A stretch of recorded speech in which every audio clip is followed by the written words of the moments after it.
Good afternoon, Judge. David Morris on behalf of Plaintiff Pleasant Lake Park, LLC. Your name, sir? Christopher Genoviak. I just got some things I want to read. I don't know how protocol is around here, but I'm sure you'll tell me. Well, it doesn't start with that. Just start with this. No, it doesn't. I didn't hear you. I'm sorry. It does not start that way. Okay. All right, cool. Thanks for your time. Judge, this is our second hearing on a non-payment of rent matter. Current rent to retain possession is $495 with fees of $75, cost of $110 for a total amount of $680. We have had some discussions, but no payments have been made, and parties were unsuccessful in finding settlement. I should note, Your Honor, that it appears an answer was filed with the court, but I did not receive a copy. We'll get you a copy. Thanks, sir. All right, sir. What did you want to tell me? Okay. They're not doing maintenance to force the default. I've spoken with attorney, like one of those free attorneys that you call the number they give you on the form. I called one of them. They're like, yeah, you have like a brilliant retaliatory defense. I guess he's trying to do default and to quit. I guess I got the notice. Do what? I'll just read what I have. I'll read what I have. Well, let's not. I don't want to jump the gun here, but I did. This kind of makes more sense. They're not doing maintenance to force the default. They did not board up holes, but they set traps and they put poison outside the unit. Like when they should have just boarded up the holes. This creature, it's like a rodent. It's like nesting underneath my bedroom, like my bedroom floor. The skirting was never fully pulled back when he promised me that. We both saw this creature and he set traps that were too small. And then he put poison outside the unit. He never pulled the skirting back to put poison on its nest. There are multiple entries around this unit. Let me continue. I'm really sorry for wasting your time. We really shouldn't be here. Ma'am, So sir, you're not wasting my time. I'm getting paid. Yes. Go ahead. Yes, sorry. Well, I'm unemployed. I lost my job like a few weeks ago. Okay, go ahead with your. Go ahead. I know. I'm Go sorry. ahead with your reading, please. So the traps are too small. Mr. Weasel, that's the name. That's the person trying to evict me right now. Is Mr. Weasel. Mr. Weasel and I both saw this rodent or creature, not at the same time, but it entered out of the lake. My rental unit is up against a small wooded line about 15 to 20 yards, and then there's a massive lake. So we've both seen this creature. It is fat. It is large. It's like a gopher. It's like a beaver rodent creature. So there's 10 points. There's 10 points almost done. I was trying to do walkarounds. Mr. Weasel usually just sends his maintenance dude just to do the maintenance. And this maintenance gentleman is a kind man. He also lives in the park. And this gentleman also works for Mr. Weasel at the landscaping company. And let me point, for Mr. Weasel to send out this maintenance dude, he has to pay him double time. So he's a maintenance. Maintenance man is an employee twice for Mr. Weasel. We did schedule one walk around, but I was late returning from cleaning up a church festival. I spent 9 hours at a church festival on Monday morning. I was cleaning. We had. So if they get rid of this I wanted to. animal, then Yes, sir. We're, Yes, Judge. Yes, we're sir. all good. We're all good. And let me just wait. I have a couple more points. I know this is really going into banana Do you town. know anything about the animal? I did set up a trail cam. Okay. Okay, Sir. but I don't want to use that. I need to finish my points. So he never contacted me. He was on the property twice doing maintenance that wasn't completed. He never contacted me when I was in the house. Sir, I'm going to stop you. I know. I'm sorry. No, I'm going I'm to just being- stop you. That means stop talking. Yes, sir. He keeps talking, but nothing is landing. Every answer circles back to the same story, just dressed up differently. Watch the judge's posture here, still calm, still listening, but no longer engaged. That's usually the sign the court has stopped being persuaded and started waiting. Counsel, do you know anything about this animal? We know of the idea of the animal. Okay, I have no idea what that means. We've heard of the issue, but my client has not set eyes on any animal. The animal at one time maybe was a mouse, and then a rat, and a cat, and then a beaver and a badger. And so my client knows nothing about any real animal. Traps were set, the skirt was tightened on the manufactured home.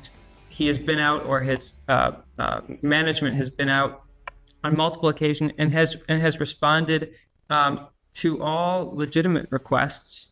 The defendant. Sir, you need to turn around and face the front and not wander. I understand the defendant set up trail cams. We've received no footage. We've received no recording. We've received no audio file, no video. The defendant claimed over the phone that there's hours of critter noise every night. There are neighbors to the defendant. Let me just start for a moment. Might it behoove your client to just Board up the holes that are super obvious. I'm sorry. I don't know at what point I said I needed help with my son. No, I'm sorry. It's just, Then you need to sit down and be quiet. Be quiet then if you can't sit. just get it. Yes. We're cool. We're cool. We're cool. Yeah, stand still. Stand still. I know. I just gotta keep moving. So I gotta keep moving. Sorry. I know. I'm sorry. I'm really sorry.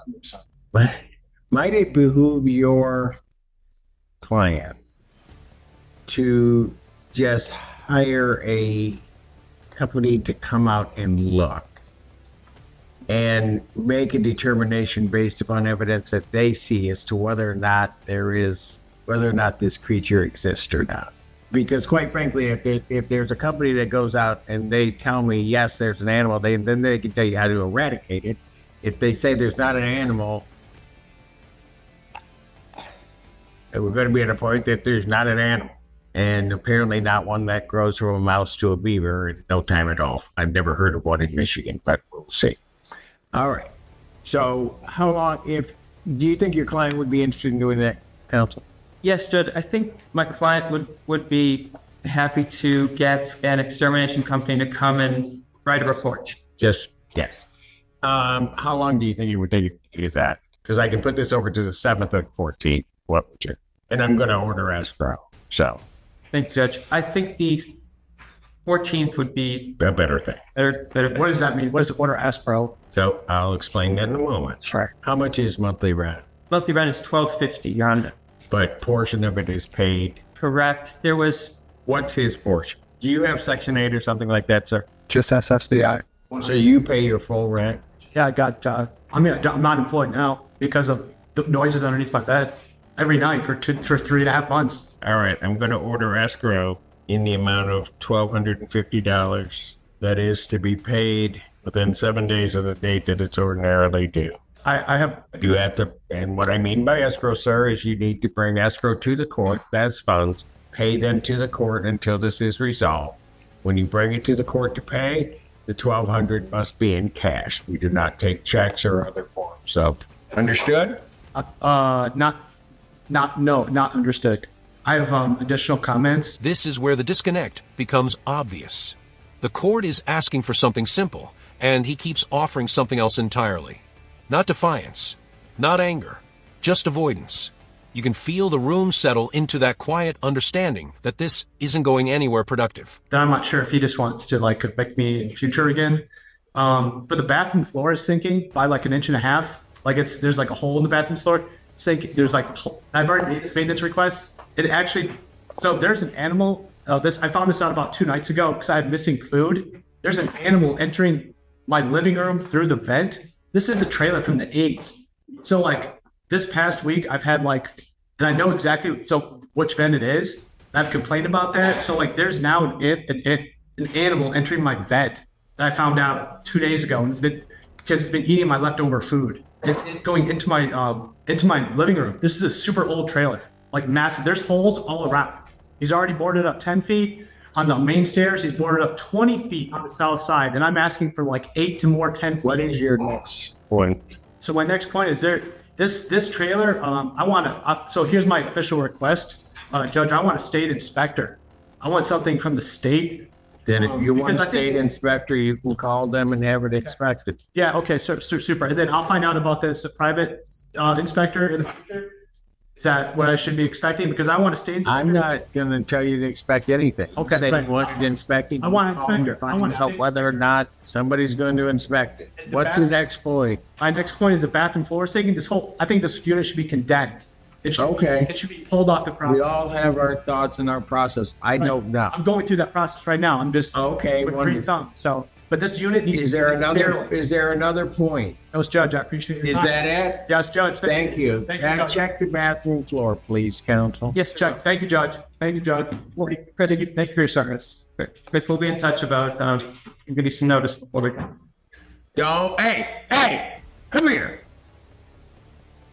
You walk out of here, you walk out of here with respect. Whether you like me or not, I don't care. You will not treat this courtroom that way. Am I understood? Now you may leave, and you will leave in an orderly fashion. Go. Yes, yes, Judge. I'm.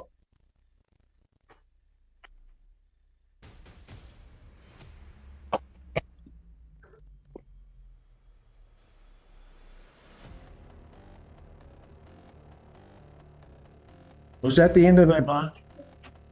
Thank God. All right, court can stand in recess. We'll be back unless somebody wants to go right now. By the end, it's clear the problem was never confusion. It was refusal. Refusal to narrow the focus. Refusal to own the part that actually matters. And when someone keeps talking past the moment instead of into it, the outcome usually decides itself. But do you think that comes from fear or from believing the story you've been telling yourself all along? By the time this hearing comes to a close, one thing is unmistakably clear. This case was never decided by mystery, emotion, or even the existence of an animal. It was decided by focus, or more accurately, the lack of it.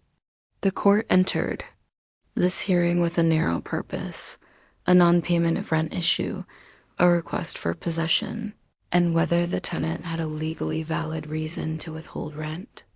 Everything else was secondary. From the judge's perspective, the roadmap was straightforward. Monthly rent was $1,250. Payments had not been made. The landlord claimed maintenance requests were addressed. The tenant claimed severe habitability, issues tied to a recurring animal problem and structural defects. That conflict alone could have been manageable if it had been presented clearly, concisely, and with evidence that fit the legal framework the court operates under. Instead, what unfolded was a widening gap between what the court needed and what it was being given. Throughout the hearing, the tenant repeatedly returned to the same narrative: an animal beneath the home, noises at night, poison placed incorrectly, traps. Too small, holes unsealed, floors sinking, vents breached, food disappearing. Individually, some of these concerns might have warranted inspection or further inquiry. But in court, repetition without organization doesn't strengthen a claim, it weakens it. Each returned to the same story, layered with new details, but no documentation, slowly eroded credibility rather than building it, and that's why the judge's tone never became hostile. But it did become procedural, calm, controlled, minimal. This wasn't impatience. It was the court narrowing its lens. Once the judge asked direct questions about rent, about proof, about timelines, and received answers that circled instead of landed, the outcome began to crystallize. Legally, the judge did something important and fair. Rather than ruling immediately for eviction, the court ordered escrow. That means rent must be paid to the court, not the landlord, while the dispute is resolved. This protects both sides. If the tenant's claims are validated, funds can be adjusted. If not, the landlord isn't indefinitely deprived of payment. It's a neutral holding pattern, but it comes with strict requirements. Cash payment, full amount. On time, the judge also ordered something equally telling: an extermination company inspection. Not opinions, not personal observations, not trail cams without footage, an independent professional report. That single move reveals exactly where the court stood, open to facts, close to speculation. What ultimately tipped the balance wasn't defiance or disrespect. It was misalignment. The tenant continued offering explanations when the court was asking for compliance. Continued adding issues when the judge was narrowing the scope. Continued speaking after being told to stop, not out of malice, but out of an inability to shift gears. And in a courtroom, that matters, because courts don't decide whose story is more vivid. They decide whose argument fits the law, the procedure, and the evidence available today, not someday, not eventually. Not once everything is explained one more time by the final exchange. The judge's instruction was no longer negotiable. Escrow ordered, inspection scheduled, behavior corrected, exit handled with respect. The case wasn't over, but the direction was set. So here's the real question this case leaves us with. Was this a failure of justice or a failure to understand what the court actually needed to hear? Because sometimes the most damaging mistake isn't being wrong. It's refusing to simplify when the moment demands it. And now, I want to hear from you. Do you think the tenant had a legitimate case that got lost in the delivery? Or did the judge give exactly the level of patience the situation deserved? Drop your thoughts in the comments. And if you found this case as shocking as we did, make sure to hit that like button, share your thoughts in the comments, and don't forget to subscribe for more jaw-dropping courtroom breakdowns.